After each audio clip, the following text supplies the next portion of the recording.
esta hoja, si la queréis mirar, preferiría que la miréis con la otra mano. No, si la voy a tener ahí nomás, si no... después la voy a dar vuelta, sí. Va a sonar, sí, porque la voy a dar vuelta. No importa. Que dejamos hablar.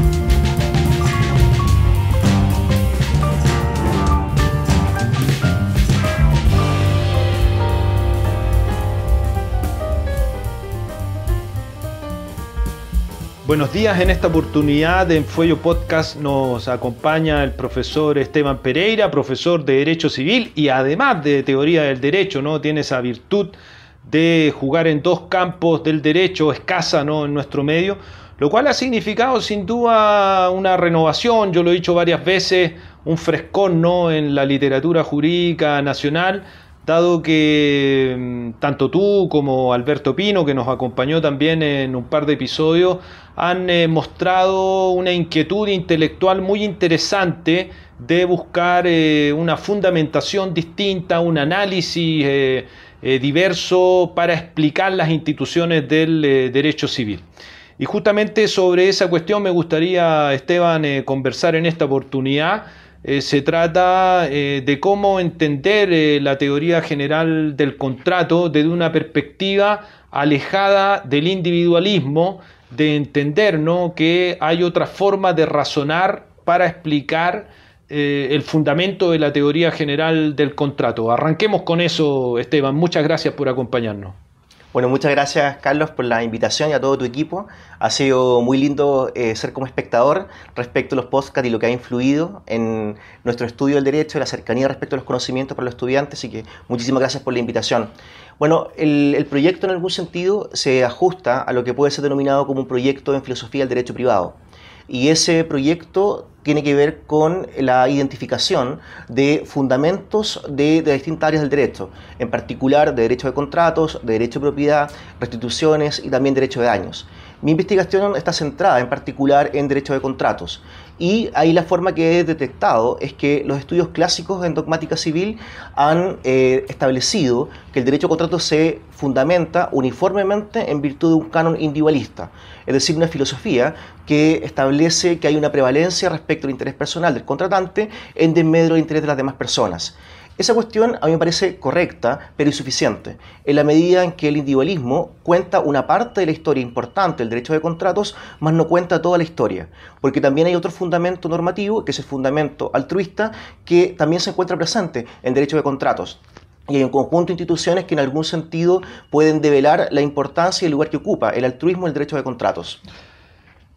Bien, Esteban, yo ahí tengo una observación, ¿no? Que me recuerda una tesis muy importante en el derecho francés. Bueno, tú sabes que yo soy muy cercano, ¿no? Porque estudié allá a los análisis de los franceses y sobre todo al derecho de las obligaciones. Y es la siguiente, ¿no? Dureau, ¿no?, plantea en el año 1912 una tesis para criticar justamente la justificación individualista basada en la autonomía de la voluntad como explicación total de la teoría general del contrato, ¿no? A la misma época, aunque algunos años con anterioridad, Saleye planteaba esta idea del contrato de adhesión y la transformación que significaba de entender una vez más el contrato basado simplemente en lo que en esa época se comenzó a denominar la autonomía de la voluntad.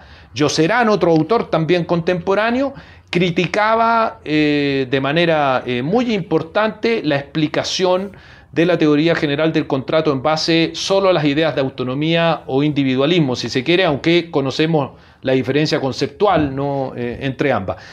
Y eso me hace pensar que de alguna manera tu planteamiento se construye en base a un planteamiento donde coloca una teoría clásica sin redondeo y que solamente justifica la teoría general del contrato en base al individualismo, para luego decir, ¿no?, que eso no es tan así porque hay atisbos de altruismo que debieran reconocerse en la teoría general del contrato. Ahora, mi pregunta se orienta entonces a entender si no construyes tú un modelo abstracto, objetivo, puro, ¿no?, de individualismo que en realidad no ha existido, sino de manera escasa en la literatura contemporánea o incluso desde principios del siglo XX. Es una muy buena pregunta. Yo creo que una forma de entender que el derecho privado o el derecho de contratos es individualista es en virtud de una forma ingenua de verlo. Es decir, que el derecho de contratos es el reinado del individualismo y en algún sentido hay un individualismo que puede ser considerado como egoísta, básicamente únicamente de autosatisfacción del interés personal. En los estudios que he formulado, el individualismo que he querido entender como parte del derecho de contratos es un individualismo mucho más refinado, mucho más robusto, que he denominado como individualismo desinteresado. Este individualismo en algún sentido es sensible frente a la complejidad de variantes que tiene la idea en filosofía de individualismo. Y lo que formula son básicamente dos postulados. Un postulado tiene que ver con la prevalencia respecto del interés personal en desmedro del ajeno, y en segundo lugar una suerte de restricción en la medida que el contratante, pese a que vaya a buscar su interés personal, no puede desafiar o lesionar el interés ajeno.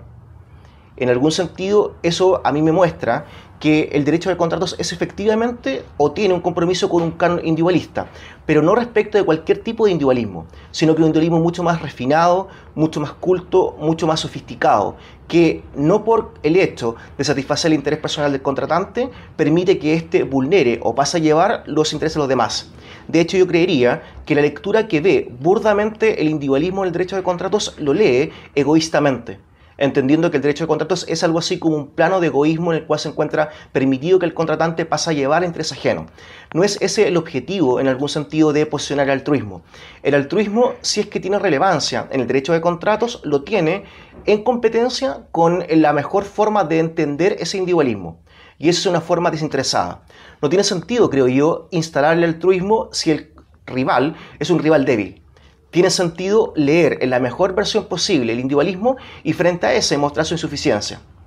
Ahora, Esteban, en Francia también surgió una escuela, ¿no?, que tú conoces, la escuela solidarista del contrato, que fue bien criticada, ¿no? De hecho, algunos autores que más la criticaron motejaban a los solidaristas que uno de sus rasgos era la victimización, ¿no? Partían su escrito diciendo nosotros, pobrecitos, ¿no?, que nos critican tanto y que nos agreden.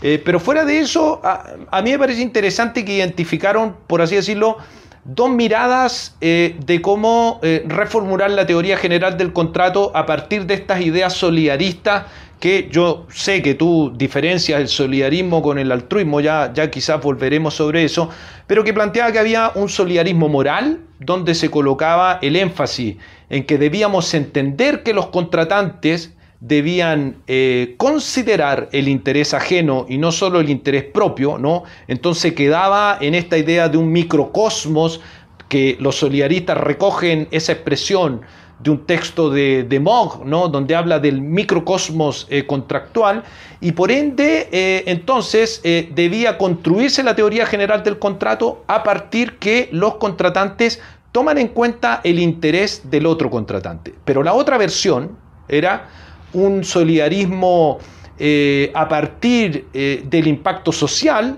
y entonces se considera que la sociedad no puede dar legitimidad a un contrato en que una de las partes busca solo el beneficio propio en desmedro o en perjuicio de la otra parte. Y de esa manera entonces no parece legítimo, ¿no?, darle fuerza obligatoria a un contrato, puesto que éste se ha deslegitimado en su vínculo pacta sunt servanda, puesto que los contratantes en realidad no merecen que el Estado les provea la fuerza obligatoria para justificar un desequilibrio contractual o una situación realmente chocante desde el punto de vista de la conmutatividad del contrato.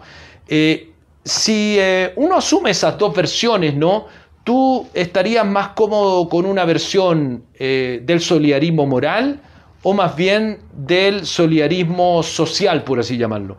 Bien, en el planteamiento que he formulado, yo pensaría que el solidarismo más relevante para mí tiene que ver con el carácter moral del mismo. ¿Por qué? Porque en algún sentido el solidarismo, como tesis dogmática, lo que plantea es que las partes deben tener en consideración el interés ajeno del otro contratante. El problema que veo yo en el solidarismo es que no puede estar en algún sentido del mismo nivel que el individualismo, porque básicamente el individualismo es un fundamento normativo, un fundamento moral, pero el solidarismo es una forma de contener los efectos perniciosos o nocivos que formula en este caso el dogma de la autonomía de la voluntad. El problema y lo que ocurre es que no es incorrecta la tesis moral en virtud de la cual un contratante debe tener presente el interés ajeno. Porque si fuera incorrecta, no se podría entender, por ejemplo, la buena fe en su carácter objetiva o en su funcionamiento en el derecho de contratos. Lo que yo creo es que el solidarismo, paradójicamente, pierde de vista la idea de solidaridad. Y la idea de solidaridad sí está presente en un nivel de fundamentación del derecho de contratos. Uno podría perfectamente hacer competir el individualismo con la solidaridad, pero no puede hacer competir el individualismo con el solidarismo, porque uno es una forma dogmática de contención de efectos jurídicos, doctrinaria, y la otra es evidentemente un fundamento o un unidad regulativo para nuestras acciones o nuestros comportamientos. Lo que yo creo que es un problema es que el solidarismo, incluso moral, pierde de vista la solidaridad. Y la solidaridad lo que presupone es que hay una continuidad o igualdad de intereses. Este microcosmos que plantean los solidaristas tiene sentido precisamente cuando el interés es compartido. Y eso en el derecho de contratos se da, pero se da poco. Se da en lo que puede ser denominado como una parte periférica del derecho contractual. Por ejemplo, en contratos relacionales, como en contratos como sociedad, joint venture, derecho, en este caso contrato de trabajo, distribución quizás. Pero la mayor parte de los contratos se ajusta a lo que puede ser denominado como el caso central. Y el caso central de la contratación es un contrato en el cual los intereses son distintos, no hay comunión y además se entiende que hay una prevalencia del interés personal respecto al interés ajeno. Ahí yo veo el punto. Eso es muy interesante, sí. La verdad que me surgen dos preguntas, ¿no? Una, en primer lugar, es si uno puede construir una teoría general del contrato en base a un deseo o cómo deberían ser las cosas, ¿no? Que en definitiva me gustaría que los contratantes consideraran el interés ajeno, a diferencia de la codificación, ¿no? y lo que queda plasmado en los trabajos preparatorios del Código Civil francés, donde se asume el ser humano, el hombre, ¿no? Porque ese es el patrón en los trabajos preparatorios, como un hombre egoísta y al cual hay que imponerle ciertas cosas, ¿no? Desde el mundo de la ley, ¿no? El ser humano es egoísta y por ende va a considerar solo su interés. En cambio acá estamos pensando en una situación en cómo debiera ser el ser humano, salvo que asumamos que per se el ser humano tiene tendencias altruistas o de considerar al prójimo, ¿no? Y una de las críticas que se hace ahí es, bueno, estamos construyendo una ficción de contratante para establecer una teoría general del contrato y siempre que se ha planteado una sugerencia de ficción de cómo tiene que ser el ser humano, se ha determinado una realidad que finaliza, por ejemplo, en totalitarismo, ¿no? Esa es una primera cuestión que me gustaría tratar de aclarar. En definitiva, si pensamos en una ficción de ser humano, ¿por qué eso debiera construir la teoría general del contrato? Si más bien la realidad muestra que efectivamente las personas piensan en su interés propio. Y lo otro, ¿no? Que tú planteas, y la verdad que apunta bien, siguiendo en este caso la doctrina anglosajona, en el caso de la doctrina francesa, Paul Didier lo mostraba, ¿no?, en los años 80, que esta idea del contrato relacional o el contrato cooperación, lo que dio lugar a distinguir entre lo que es un contrato de intercambio, ¿no?, el contrat d'échange, y que el típico caso es la compra-venta, y otros contratos donde efectivamente los contratantes tienen que empujar el carro en conjunto, como el contrato sociedad o todos los ejemplos que tuviste, lo cual daría lugar a que efectivamente en ese tipo de contratos deberíamos entender la teoría general del contrato de una manera diversa, porque ahí efectivamente los contratantes no están mirando solo a su propio interés, sino que tienen que considerar sí o sí per se el interés del otro porque ese interés del otro es su propio interés, ¿no? Lo que redunda no en entender que hay una figura de solidarismo o altruismo, sino que el interés del otro es mi propio interés y por eso empujo el carro de una manera distinta. No, de hecho son dos consideraciones muy valiosas y además que están en el sentido correcto. Yo diría que respecto a la primera, hay que considerar que la forma como se entiende el altruismo es determinante para ver su plausibilidad o su potencial explicativo. Yo no quiero decir que los contratantes deben ser altruistas, en el sentido que deben comulgar con la moralidad altruista. La fórmula, como yo he intentado instalar el altruismo como fundamento normativo del derecho de contratos, tiene que ver con una fórmula que se denomina altruismo moderado. Y este altruismo moderado, a diferencia del altruismo fuerte, no supone una convicción, un deseo o una intención, en este caso, de beneficiar al otro. Se basta para que una conducta sea calificada como altruista en la medida en que beneficie y que hayan consecuencias, en este caso beneficiosas, respecto del otro. Este altruismo moderado tiene un carácter conductual, porque en vez de preocuparse respecto a las intenciones o reales motivaciones, lo que busca es que hayan consecuencias o efectos de las acciones que sean beneficiosas respecto a las personas. Por ende, tal como la buena fe se entiende de forma objetiva y no se busca un estar, sino que un actuar de buena fe, un contratante puede no estar psicológicamente de buena fe, más actuar objetivamente como tal. El altruismo conductual permite que una persona pueda no tener una motivación altruista de ayudar al otro, más objetivamente hacerlo, como efecto de la conducta que ha desarrollado. Eso se puede encontrar, por ejemplo, en deberes positivos de actuación derivados de la buena fe, por ejemplo, en el deber de renegociación contractual en los casos de imprevisión y en algunos supuestos de deberes de información preliminar del contrato, cuando esté solamente en juego el beneficio en particular de la persona a la cual se le comunica aquello que sabe, la persona que realiza el deber de información. Por ejemplo, respecto de la segunda consideración, yo creo que no es necesario cambiar al ser humano, en particular respecto de su formación o de su composición egoísta. De hecho, yo pensaría que el altruismo, en algún sentido, ratifica o puede ratificar, en este caso, el caso central. Y el caso central del contrato es que haya diferencia, en este caso, de comportamientos, diferencia de intereses, pero no por ello es irrelevante el interés de la otra parte. En los casos de altruismo no ocurre lo mismo que ocurría en los casos de contrato relacional o en los casos de solidaridad. ¿Por qué? Porque tú bien lo dijiste, en los casos de solidaridad el interés de una parte de la otra es también el interés particular de la persona. Por consiguiente, uno puede decir que en realidad se actúa por interés compartido. Los casos de altruismo genuino son incluso casos en los cuales la diferencia de intereses no es una razón para negar el deber de actuación en favor de la otra parte. De hecho, el altruismo no prejuzga si el interés es o no compartido. Tampoco prejuzga si la otra parte, la beneficiada, se encuentra en una posición aventajada o desaventajada. Lo relevante del altruismo es que brinda un ideal regulativo para la actuación en el derecho privado. Y la actuación es que el interés del otro es relevante, incluso cuando es ajeno. Y por ello, en algunas circunstancias, de ciertas instituciones del derecho contractual subyacen, en este caso, consideraciones de actuar o de atender el interés del otro, incluso actuando positivamente a su favor. No obstante, hay una diferencia de intereses.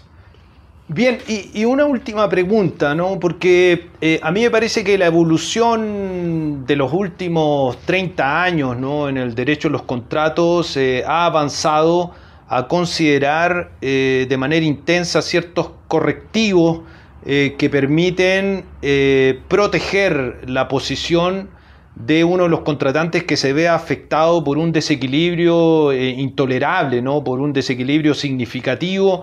Y para eso se ha recurrido a distintos estándares, ¿no? Tradicionalmente eso operó primigeniamente a través de las buenas costumbres, después del estándar, el principio, ¿no?, entre los principios de la buena fe. Luego se ha positivizado en ciertas reformas, ¿no?, para evitar cláusulas exorbitantes que generen un desequilibrio. La misma causa, ¿no?, ha servido. Luego la etiqueta, ¿no?, del altruismo moderado, sin duda que le da una explicación a esos distintos correctivos que han ido apareciendo paulatinamente en el derecho de los contratos en su aplicación práctica, ¿no?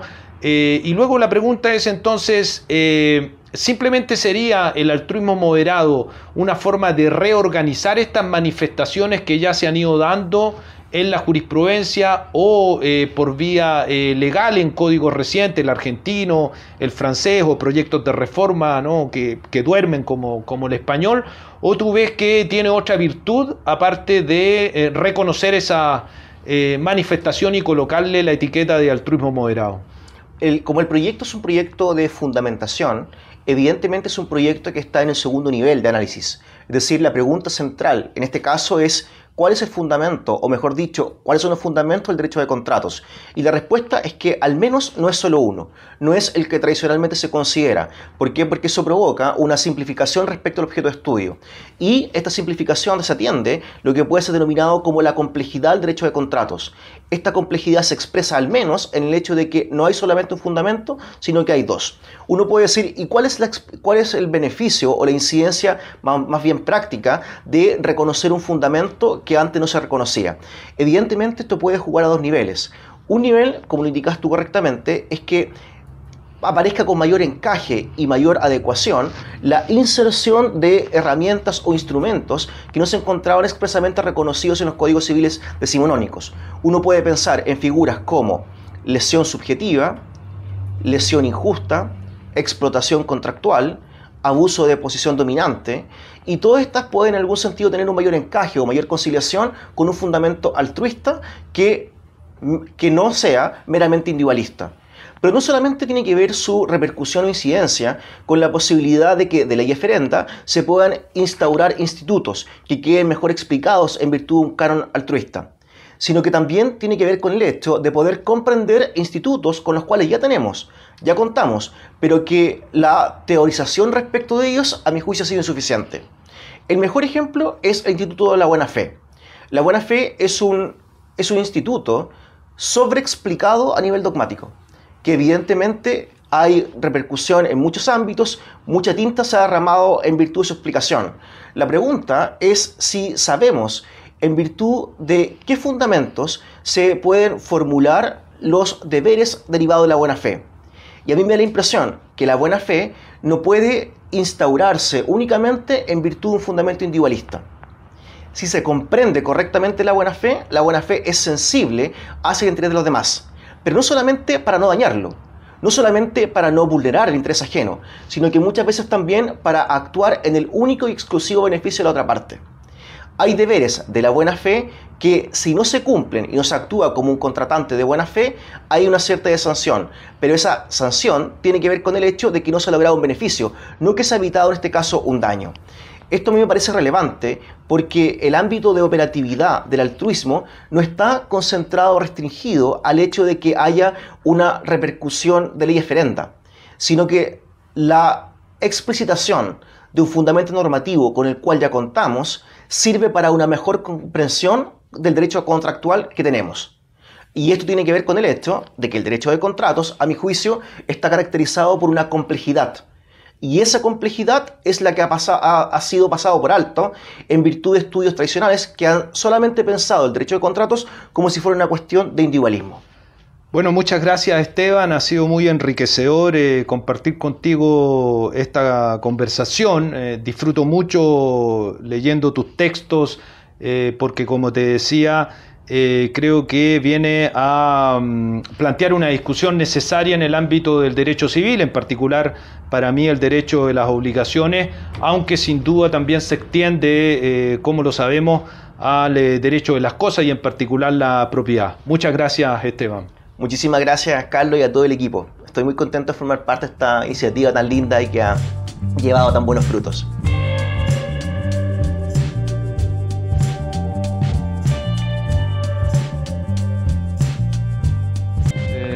Sí, quítelo. Bueno, vamos a esto más serio. Tú tenías como un rulo, ¿tienes un rulo para el lado como...? Me encantan mis rulos. Nada. Ahí.